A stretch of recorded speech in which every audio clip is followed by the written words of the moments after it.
We're all good to start. So yeah, thank you, and all good. All right, cool.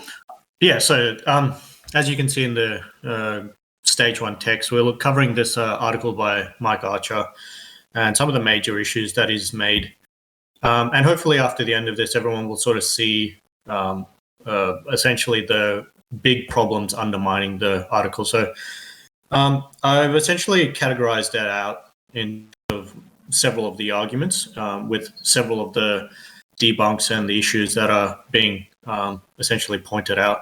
So we can just start with, and I just thought we'll go through all of the, I guess, the channels in the server, be relatively quick enough, and explain the calculations, and hopefully make sense to everyone. If there's any confusion, let me know. I'll do my best to explain it as best as I can. So we've got the misinterpretation of mouse area in Australia. So in the article, Archer states, each area of grain production in Australia has a mouse plague on average every 4 years. The issue, though, is that he seems to have misinterpreted the article that he's citing. And he thinks of the 22 million, I guess, the 22 million hectares that are used for production in Australia, he thinks all of it over the course of 4 years undergoes a plague. But that's not actually what goes on. I'll see if I can put down this stage one text. Yes, Discord not being great with the screenshots. I'll just put down the link. It's okay.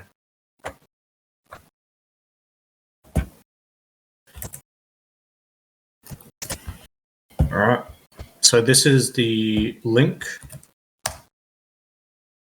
And so from that article, what we can get is that some area of this of Australia undergoes a plague every 4 years. But what he thinks is that over the course of 4 years, 22 million hectares, all of it, the whole lot, undergoes. He's interpreted to mean that 5.5 annually undergoes a plague situation, and it requires an eradication. But there's actually a much more direct statement, which I've sourced from here, which actually directly states, and this is a government statement, that somewhere close to 100 to 500,000 hectares a year, and it's found on page 9, actually undergoes a plague. So the difference that this makes is close to about a factor of 11 to 55. So he's talking about 5.5 million hectares in Australia undergoing a plague, when in reality it's probably closer to at most 500,000 to 100,000. So that's the first error that he's made. And then from there, we can move on and start correcting some of the errors that he's made with his calculations. So I've done a couple of different calculations so that people understand the worst version of it and then the best version of the sort of vegan or vegetarian argument. So I'll explain the calculations out. So essentially, 500 to 100,000 hectares every year undergoes plague. We've already covered that. Now, Mike Archer cited this paper, which gives us approximately 1,000 to 500 mice in a hectare in plagues. And so what that means is that for each plague, they estimate the classification for what is a plague is if you have 500 mice per hectare and up to about 1,000 is essentially the higher end of that classification. Now, when they undergo an eradication, generally what they expect is about 80% of the mice are killed in the eradication process. Now, for the process for the argument of the sort of pro meat eater argument, we're going to assume for these calculations that we have 100% eradication. So every single mouse in that area is killed. And we have about 22 million hectares, obviously, of grain, as has been discussed. And the yield for that, as per Mike Archer's source, is 1.4 tons of grain per hectare yield per year, which gives us about 30.8 million tons. And so he's based his calculations on deaths per 100 kilograms of protein, and there's about 13% protein for wheat. Now, just a side note, there wasn't that much great information about how much land was needed for various diets. So my charitable view towards this is that the protein per 100 kilograms was essentially the best sort of measure that he could probably go for. So that's probably the more charitable way of looking at it. I understand some people will look at it and go, Mike Archer's chosen a specific type of plant-based food which has lower protein yield compared to meats. And so he's trying to give a much more charitable calculation to the meat eaters. But either way, it doesn't end up being such a big deal, and we can just go with it. It's really not that big a deal. So anyway, so using the anti-vegetarian end of the figures, and also the song called Project Wants to Speak. I'm just going to finish this channel, and then we'll talk to the other guy. All right. So using the anti-vegetarian end of the figures, you have 500,000 hectares. That's the highest end of the area that undergoes a plague every year in Australia. 1,000 mice, which is the highest end of the calculation or the classification for plagues, which gives us about 500 million mice killed every year in pest control. That's at most throughout Australia for the grain trade. Now, the tons of protein from wheat is 30.8 million times 13% protein yield, which gives us just over 4 million tons of protein. Now, the 500 million mice that are killed times the, I guess we're just assuming all of those animals are being killed, obviously, divided by the 4 million tons of protein gives us 12.5 animals killed per 100 kilograms of protein. Now, that is already 77% less than Mike Archer's original calculations. His calculations gave him 2.2 cows killed per 100 kilograms of protein, and he estimated that 55 times as much animals are killed in vegetarian-based diets. And so we've already got this huge drop in the estimation, and this is the anti-vegetarian end of the argument. Now, using the more pro-vegetarian end of the argument, we have 100,000 hectares, so that's the lower end of the amounts of hectares that undergo plague, by 500 mice, which is the lowest plague classification, which gives us about 50 million mice infecting the country in a plague per year. And we're going to assume, obviously this time, that 80% are killed, which is the more accurate estimation. And obviously we've got the 4 million tons of protein from the previous part of the calculation. So that gives us 50 million mice times 80% killed, so that's the 0.8, divided by 4 tons of 4 tons of protein, which gives us less than 1 animal killed per 100 kilograms of protein. And this is less than Mike Archer's calculations, and less than the 2.2 animals killed for the beef cattle that Archer calculated.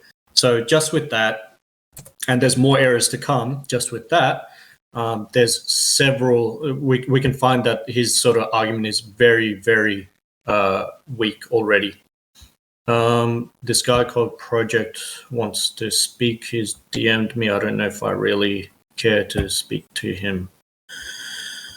That's all right. Does anyone want to cut in, have any questions, any confusion, or is it relatively clear at the moment? Just complete silence. Okay, cool. All right. We will move on then. So we've done the 100 kilograms for death. All right. Where do the crops go? Okay, so this one's a little bit funny. So now I put in the screenshots for this first link within this channel just because I've had a bit of difficulty reaccessing it for some reason. So I've found it on my saved area, and I've put up the people raising I'm okay with people raising their hands. Yeah, that's fine. Probably after every sort of section, if people want to raise their hands, have any question, any sort of clarification needed, let me know, and I will answer. And then maybe at the end we'll do a Q&A as well. So that's fine. All right. But we will get back to what we're doing. All right. So where do the crops go? Okay. So as per Archer's source, which is the Ausgrain, I guess the Ausgrain link that is put up, and this is an official, I guess, statistics, a set of statistics that he's got. It's probably best if I give everyone this screenshot, this one, just in stage 1 text. Okay, so this is where it sort of gets funny. So as per his own source, you'll be able to see, I think if you look at the 2007 in the green table, it's in the domestic use area, so it's about 4 down, and in that subcategories. So you've got 3.5 tons of just wheat being used for domestic animal feed, and less than 2.2 million tons of it being consumed directly by humans. So the food/industrial, that is literally the amount that's used for things like bread. But actual feed is, that's the amount of tons that are directly fed to animal agriculture. And that includes, and we'll find later, that includes cattle. So if we were to just look at the domestic use of wheat used in Australia, then approximately, and obviously we're looking at the crop deaths that we calculated earlier, and we're attributing based equally based on where the product then ends up, right? Which seems pretty fair. So domestically, 54% of the crops are fed to animal agriculture, and so it would be fair to give 54% of crop-related deaths to animal agriculture, whereas 35% would actually be used for direct human consumption.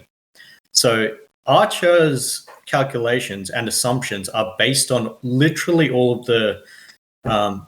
the grain use going straight to plant-based foods, and plant-based foods essentially being eaten by humans directly, when that's not the reality. The reality is the majority of it, and this is true year on year, and you can look at that graph year on year, every year, the animal agriculture use. So you can even go back at the one that he's provided, go back to 2003, 2004 and onwards, and every year it's higher in the feed section than it is in the food industrial section. And I've also put up in the where do the crops go section, the total domestic livestock feed in more recent years. And so I've got a report by the Feed Grain Partnership, and the Feed Grain Partnership works in conjunction with organizations like the egg industry and Dairy Australia, and they tend to find that the vast majority, and this is consistent across the board, the vast majority of it is used for animal agriculture. And one of the recent summaries, which I've put up there, has stated total Australian domestic grain use is estimated to be 12.6 million metric tons. Animal feeding is by far the largest user at 8.8 million. Flour milling uses 2.8 million of wheat, and malt production 1 million of barley. So year on year, every year, the animal agriculture industry uses by far the most amount of the domestic grain use. So if you're going to attribute crop deaths, you have to attribute most of it to animal agriculture. All right. Is there any questions? Does anyone want to raise their hand? Anything like that? Nope. If not, we'll just move on. Oh, yes, no. Somebody did, but then didn't. All right, cool. All right. So from there, we can just move on to pest control in animal agriculture. So while Archer discusses animal deaths from plant agriculture, and as we've discussed, completely attributes it wrongly to plant-based food. There's also no mention at all of pest deaths in the processing and protection of stock in animal agriculture. This can include deaths of foxes, cats, and rodents. And rodents can be killed to protect the feed used for livestock, so stored feed that's put into, say, a barn or some area to just essentially hold on to it until it's fed to the livestock. And rodents can also be killed to protect the livestock itself, which can be attacked by rodents.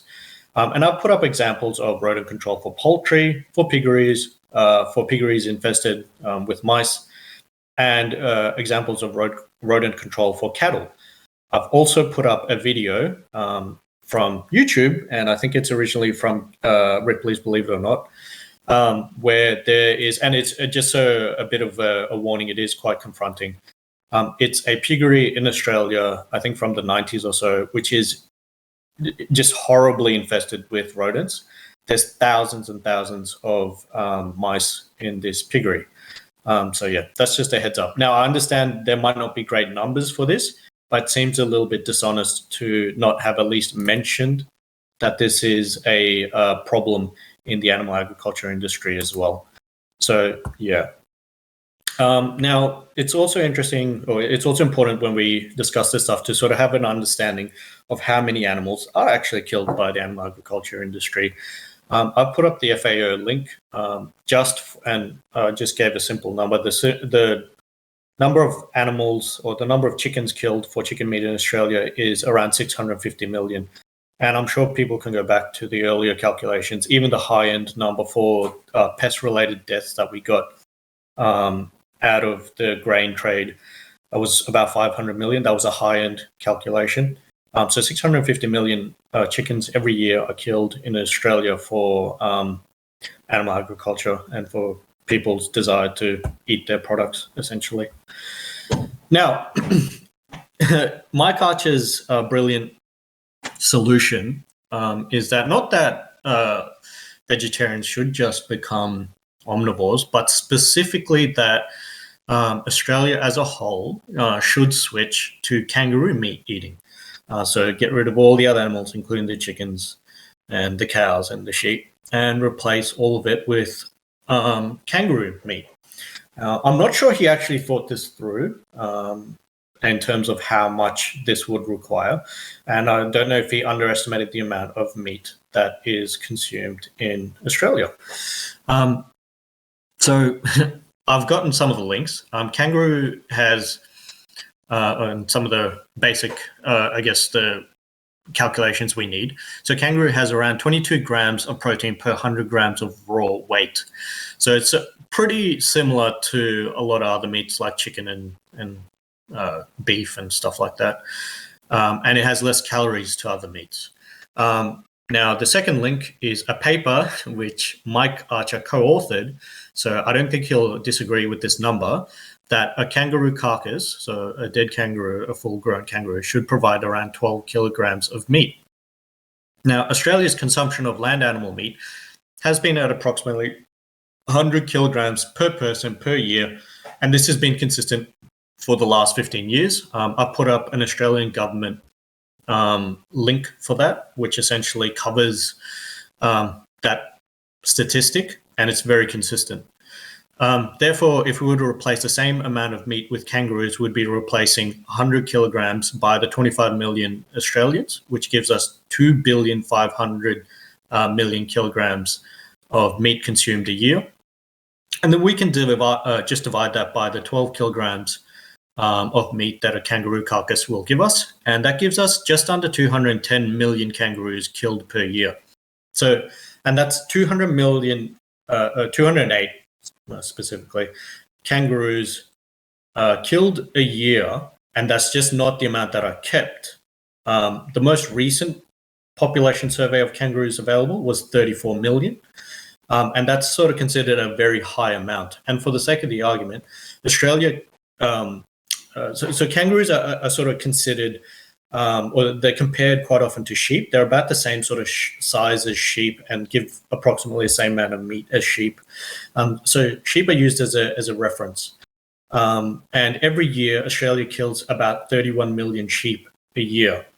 Now, kangaroos might be harder animals to manage and handle, but we can put that aside as well. And even with that relatively small amount of sheep, the reference animal that we're using, we see quite a lot of clear instances of abusive action against sheep. And I put up a couple of those clear abusive action videos of what happens in some of these processing, and I'm using that with quotes, processing facilities which slaughter sheep in Australia.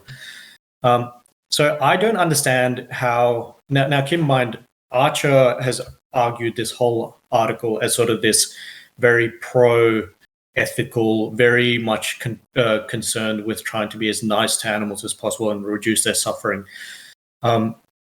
If Australia struggles so much with just handling 31 million sheep, and there's clear instances of abuse and these animals being kept in horrible conditions, and that's not including the 5 million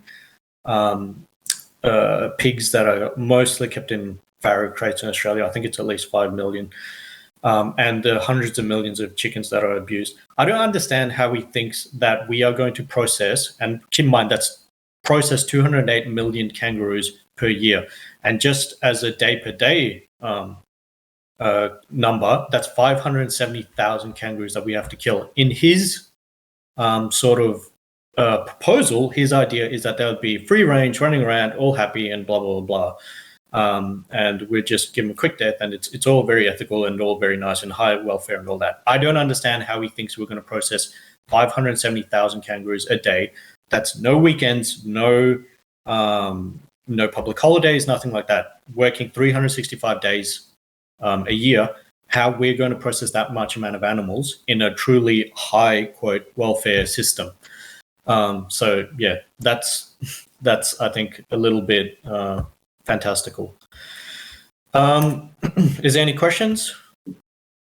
No? Everyone tracking? No? Am I just rambling into the abyss? Nope. Cool. All right. Cool. All right. We will move on to, I think it's worth also considering, and this is why I put it in there, the land resource required to feed a completely plant-based Australia. So it's something that he hasn't really looked into. And to his defense, I'm not sure the information was available at the time for him to really calculate it out, but we have that information now. And so I've provided a article which is hosted by Elementa, which can be a little bit controversial with vegans because of the discussion points and some of the calculations that they've done, which is not particularly charitable to vegans. But this article by Elementa, I'll just post it in the vegan chat. In the stage chat. So this article specifically, it's very useful in that it provides a very straightforward graph, which gives us the amount of land required to essentially feed someone per year on whatever amount of land. I will bring that up in a moment, but essentially the calculation, and this is a number that people should just sort of keep in their mind, is 0.13 hectares per vegan per year, if that makes sense. So essentially, we only need 0.13 hectares per person per year to feed a vegan completely. So, and I've ramped up the number. Australia's actual population is 25 million, but I've decided to calculate it out for 30 million people. And so Australia would need only 3.9 million hectares. And as I stated earlier, it's actually 22 million hectares that are used for grain production in Australia. If about half of that is used domestically, it's still 10 or 11. So we've easily got enough to feed our entire population, actually double our entire population very easily on a plant-based diet. And so for the sake of it as well, I've calculated it out how many animals are killed. And this is the high-end number, mind you. How many animals would be killed if we were to carry on the early calculations for a completely plant-based Australia. So 500,000 hectares was the high-end number that we found. 1,000 mice is the high-end plague classification. And divided by the 22 million hectares in Australian grain, which gives us 22.7 animal deaths per hectare. That calculated by the 3.9 million hectares required to feed a completely plant-based Australia gives us 88 million crop plague eradication related deaths, which, as per the numbers I've shown you earlier, is certainly less than the animals required to be killed, the kangaroos required to be killed to replace all of the meat in Australia. And it's certainly less than a lot of the other numbers, like the 650 million chickens killed in Australia every year for meat. Hopefully that's clear. Any questions? Nothing? If anyone wants to say anything, feel free to come up and ask questions or say anything. All right, cool.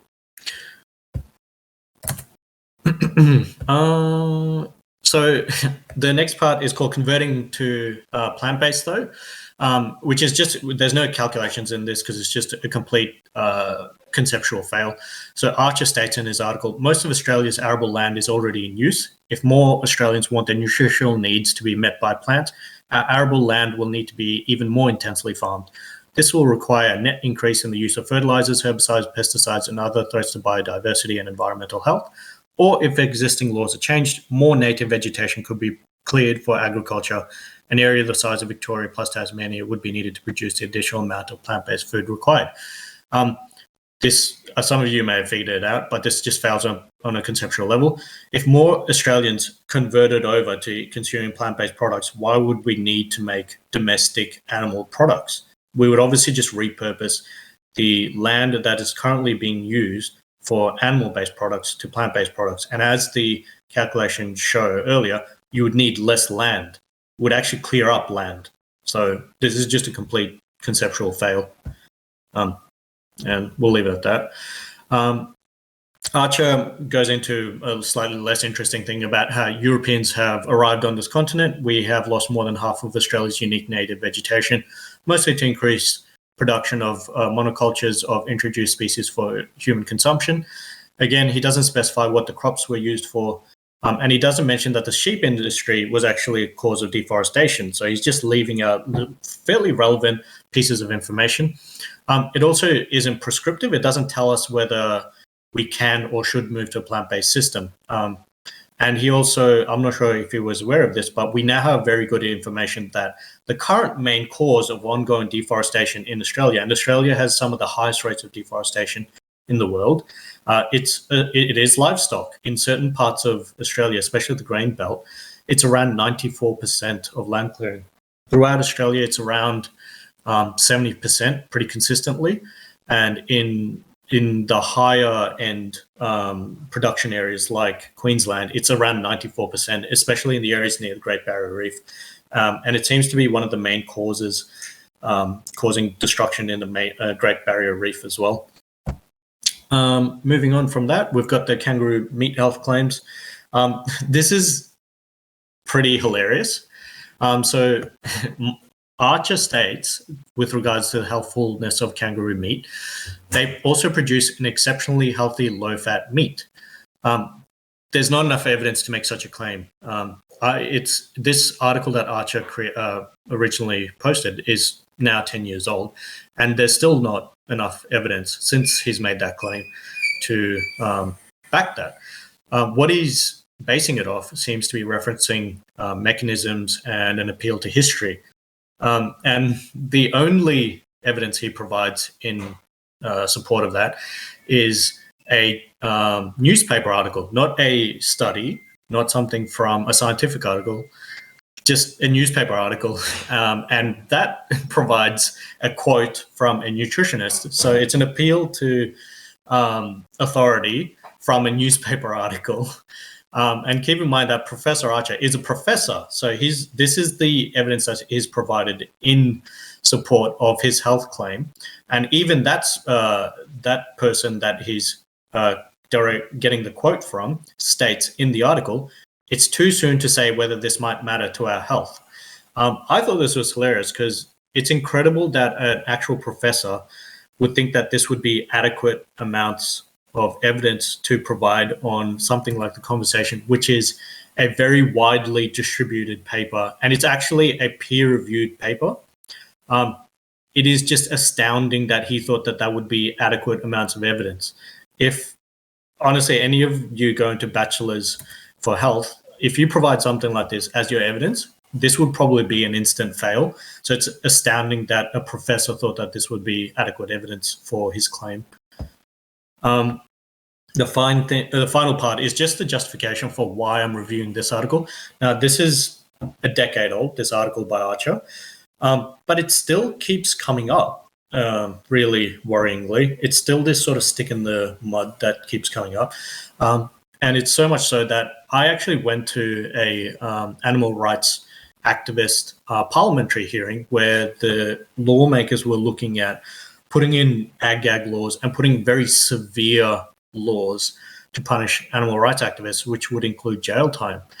And this article by Archer was actually used to trip up animal rights activists. So I put in a couple of transcripts from those hearings. And in one of those, in the last page, Miss MacArthur states to one of the animal rights activists that she's having discussion, that they're essentially interviewing, would you like to comment on Mike Archer, a professor in the Faculty of Science at the University of New South Wales, who has said that roughly 25 times more sentient beings die to produce a kilo of protein from wheat than a kilo of protein from beef? And later on, these hearings were across several meetings. So there's probably like 4 or 5 meetings. And later on, there was a similar instance where Mr. Medic, who is a Animal Justice Party member and a vegan, points out that the Archer report has been refuted multiple times, and that his methodology has been thrown out. But worryingly, this article still keeps coming up. So that's why I felt it was important to address it. Maybe it's more triggering to me because I'm an Australian. So yeah, that's probably why I'm so irritated by it. But yeah, anyway, so I'll take any questions or any. Does anyone have any thoughts or anything that needs clearing up? Feel free to step up. I'm not going to bite your head off. I don't have questions. I was just gonna say I went over this part of these papers on stream with Guac a while back, but yeah, the mistake that Archer made with the mouse plague was pretty hilarious with the timing. Yeah, that's all. I didn't have much to say. Yeah, I thought it was a very informative stream. Thank you so much. All right. I guess if that's that, we can just probably end it. Now, keep in mind, my server will be open, and obviously I've got open lines. So if you've got any questions about this, and also it's, I understand this seems to be like a very narrow discussion about the article, but it's also a lot of these numbers can be implemented for any sort of crop death argument. I hope this sort of gives a bit of clarity for anyone that has to approach it from a pragmatic stance and wants to do the calculations. Hopefully this gives you the sort of tools to deal with it. Yeah, and the Archer one particularly seems to come up more often. It's the one that people struggle to respond to. So yeah, cool.